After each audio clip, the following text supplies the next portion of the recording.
Let's bring in Bob O'Donnell, Technalysis Research President and Chief Analyst. Bob, let me just get your read specifically on Apple here. As we said, they typically have a very big Q4. There seems to be a lot of concerns about whether they're going to be able to meet demand. How much of this is just a story about a few quarters? How much of this do you think lingers well into 2022? Well, I think clearly what we've been hearing from the supply chain on, parts is it's going to linger into 22. So I think we're going to see that impact Apple and a number of other players.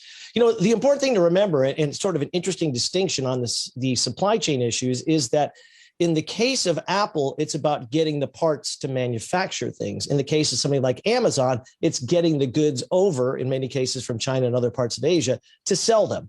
Those are two fundamentally different problems, related, but not necessarily the same. And so it's interesting to see kind of both sides of those coins being played out. But to your point, look, the other thing to remember, you just put up all those numbers. Every single one of them was positive, right? So part of the problem we have with Apple, and I think, Zach, your point is interesting in terms of how the market's reacting differently. It's all an expectation story with somebody like Apple. They have beat.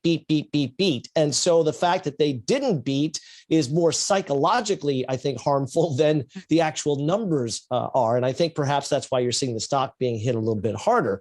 So I think that's part of the challenge. It's still a record quarter for them. They still have huge demand. The one comment I would make, iPhone is still a big deal. It's still a huge percentage of the total revenue, as you saw from that chart. And of course, the big push has been around iPhone 12 and 13 and 5G. And if we look certainly here in the US, we have 5G service in a few places here and there, but it's not really doing much for anybody. So that notion that we were going to see a big burst because of 5G and the new capabilities it was going to bring, maybe not. And I just saw yesterday, IDC, I believe it was, came out with their quarterly smartphone shipments, and they were down in Q3. And that's, in some ways not surprising. Obviously, it's supply chain, but I have to wonder if there's some of that factor playing into this as well. Yeah, I guess, when we're talking about delays here too, Goldman, interestingly, was kind of highlighting that consumers could be walking away from purchases when it comes to Apple products because of the lead times. I don't know about that. I would make the pushback. I'd be curious to your take because, I don't know where you turn. Even myself, it was like, all right, I need an iPhone now because my 10's not treating me well. So I need to go in and get one. They don't have the black one because of supply chain issues, so I got to get the white one. It's not that I'm going to turn away from Apple because we've seen that. So I wonder if that maybe does kind of, mitigate some of the impacts here because you look at Tesla, as I was saying, we don't see the same reaction in terms of supply chain issues this week. And I guess, that's one that hasn't had as long of a time to prove to investors that there is no alternative. We talk a lot about other auto manufacturers getting into EVs. With phones, Apple's had the lead for a long time. Well, they have. But look, Samsung here in the U.S. is very strong, right? And some would argue things like their foldable phones are well ahead of Apple in terms of technology, if you're into that. Of course, a lot of people are into the iOS ecosystem.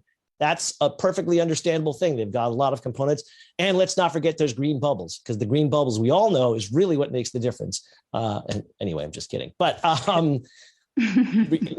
you get my point. The reality is people are, they are attached to Apple. And I agree with you, Zach. I think people are going to stick with it. They just have to pick alternatives. They may not get their first choice of iPhone. They may take their second choice. Does Amazon present a different story? If we're talking about customers potentially running into disruptions on, you're talking about Apple, well, what are the other options? And Amazon, it feels like there are many other options, but their competitors are also facing similar concerns. What's the big risk as you look ahead for Amazon in the quarters ahead? Well, I think you pointed it out. They're going to be spending a lot of money over the next several quarters on their logistics business, on personnel. We've all seen the ads. They are hiring aggressively and offering very attractive incentives. Apparently they had 1 million people apply for jobs on their career day. They're offering not only, $15 or $18 an hour, depending on where you are in the country, a lot of benefits, reskilling efforts, getting people who have never been in the tech business to move into tech. You could start in a warehouse and end up in a tech job at Amazon. They're doing all kinds of different things along those lines, tuition payments to really try and attract people. That obviously costs them money.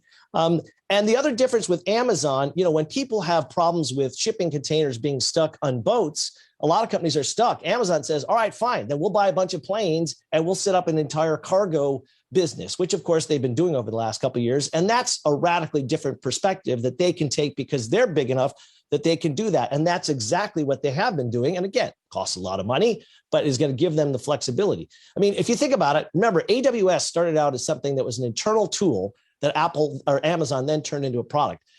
Amazon now is essentially building their own logistics company that certainly we can imagine down the road they would make available to other companies as part of yet another business for Amazon. That's not at all. I mean, they're kind of doing that to some degree now, but I think we could imagine that being different. That's kind of the difference with what you see Amazon doing versus some of their competitors. Yeah, we were posing this question. Obviously, it's been a very busy earnings week for all these big tech giants. We were posing this question yesterday to one of our guests in terms of which tech company right now has, I guess, the wind at its back.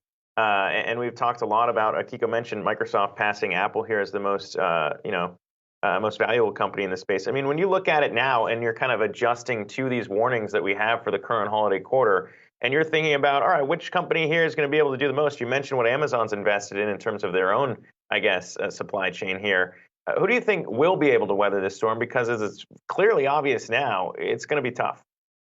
Well, I think the less capital intensive businesses. So if I have a digital business, clearly that benefits me. And so you look to companies like Google, obviously Microsoft. I think those kinds of organizations that have, all those companies do obviously have capital investments, to be clear, especially the cloud companies, they have to invest in the cloud infrastructure. But, their profit margins on the cloud services are significantly higher because those capital costs are much lower. So I think it's going to be those kinds of companies that are going to benefit. I think we'll see other interesting things come out potentially. I know you didn't bring it up, but the whole Meta thing, you could argue maybe Facebook is, of course, one of those companies as well. I think Meta is a horrendous distraction. And I don't know that Bob, you read my mind here. You read my mind because I am curious. It feels like there's two schools of thought around this branding change. Some who say, well, this is what Mark Zuckerberg's had his eye on for years. And others who say this is just another way to distract from the negative headlines around Facebook's social media platforms. To what extent is there a fundamental shift, you think, happening within the company on what it plans to focus on moving forward?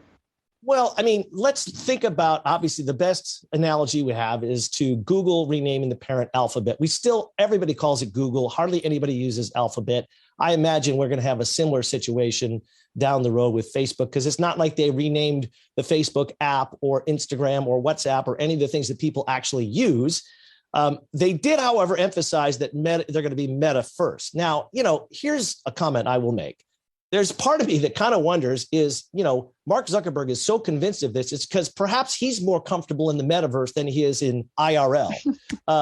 So I wonder if there's so much focus there on an area that most people, I watched, I'm sure you guys did as well, the keynote, and a lot of it was really kind of weird and awkward. And you knew, by the way, they looked very graphical and cool, but it was all a bunch of green screens and people walking around green screens, which when you physically experience that is not super cool. The end result looks cool, but while you're doing it, not super cool. And I don't know how many people really want to do that. And yet they somehow think that's this huge opportunity. But they emphasized the other thing was, hey, this is all many, many, many years off.